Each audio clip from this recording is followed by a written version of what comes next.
I protect. Oh yeah? Well, I attack. Protect beats attack.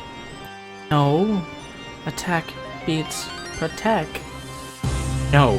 Obviously, I, Shield Doggo, am the stronger.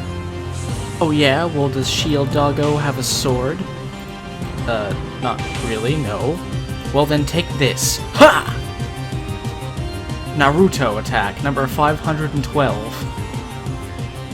What? That doesn't even make sense!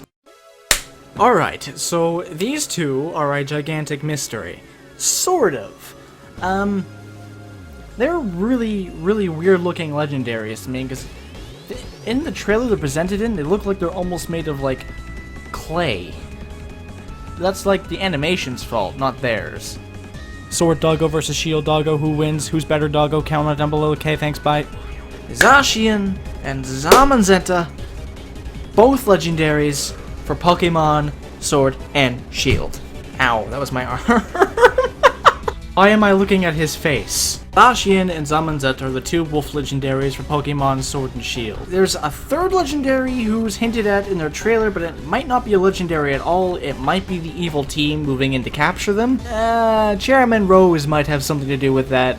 I'll get more into that later on. So, throughout the games, for like ever, the legendaries have always had some kind of tie to an element of nature, like Xerneas is the deity of life, Yveltal is the deity of death, Dialga is the deity of time, Palkia is the deity of space, Arceus is a deity of creation, but Mew predates Arceus somehow. That's confusing. I'm not touching that chicken or egg scenario.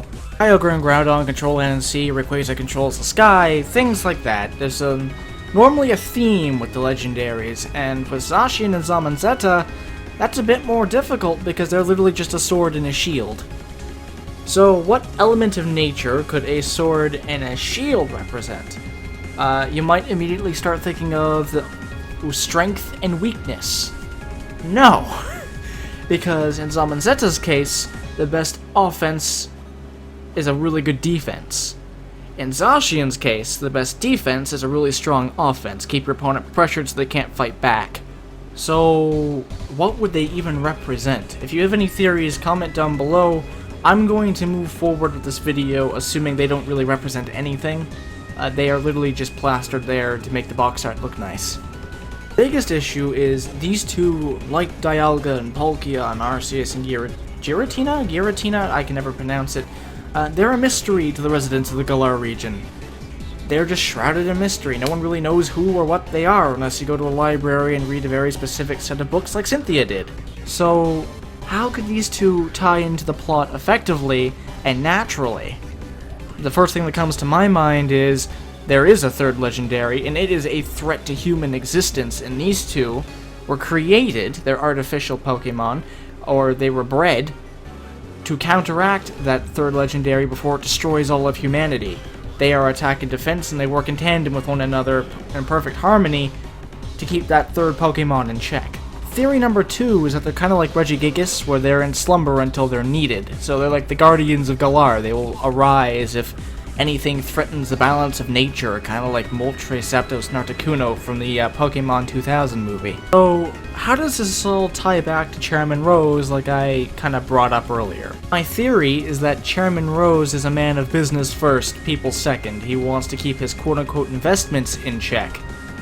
Having Zacian and Zamazenta and then giving them to Leon would secure his place as the champion, making Mr. Rose a fair penny for quite some time to come, and so Mr. Rose would create some kind of catastrophe to bring one of these two forward from their slumber. If this theory is correct, we can see that the Galar region has a very steampunk-heavy aesthetic to it in some places. There is a chance that some man-made weapon could threaten the existence of humanity as we know it. I mean, Mewtwo's a thing.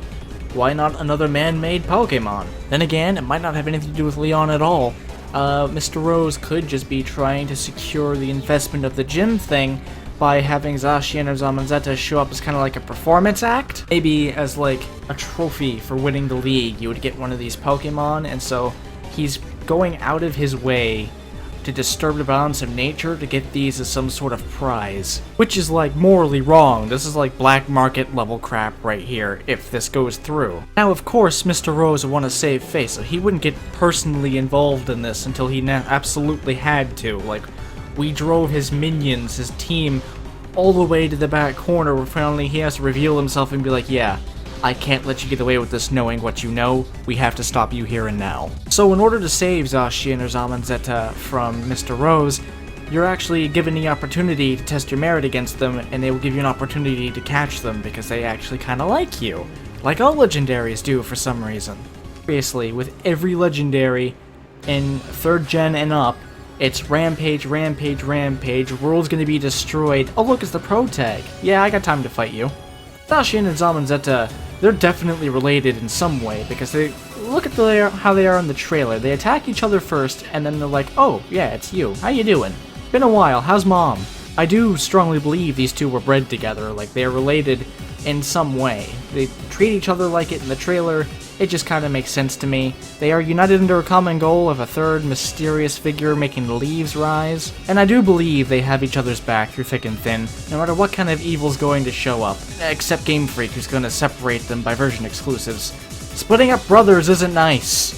It's also possible we'll be seeing them early on in the story, like they'll be on a cliffside overlooking us as we begin our journey, kind of like Ho-Oh and Ash when Ash started theirs. I myself am quite excited to see what these two are going to do.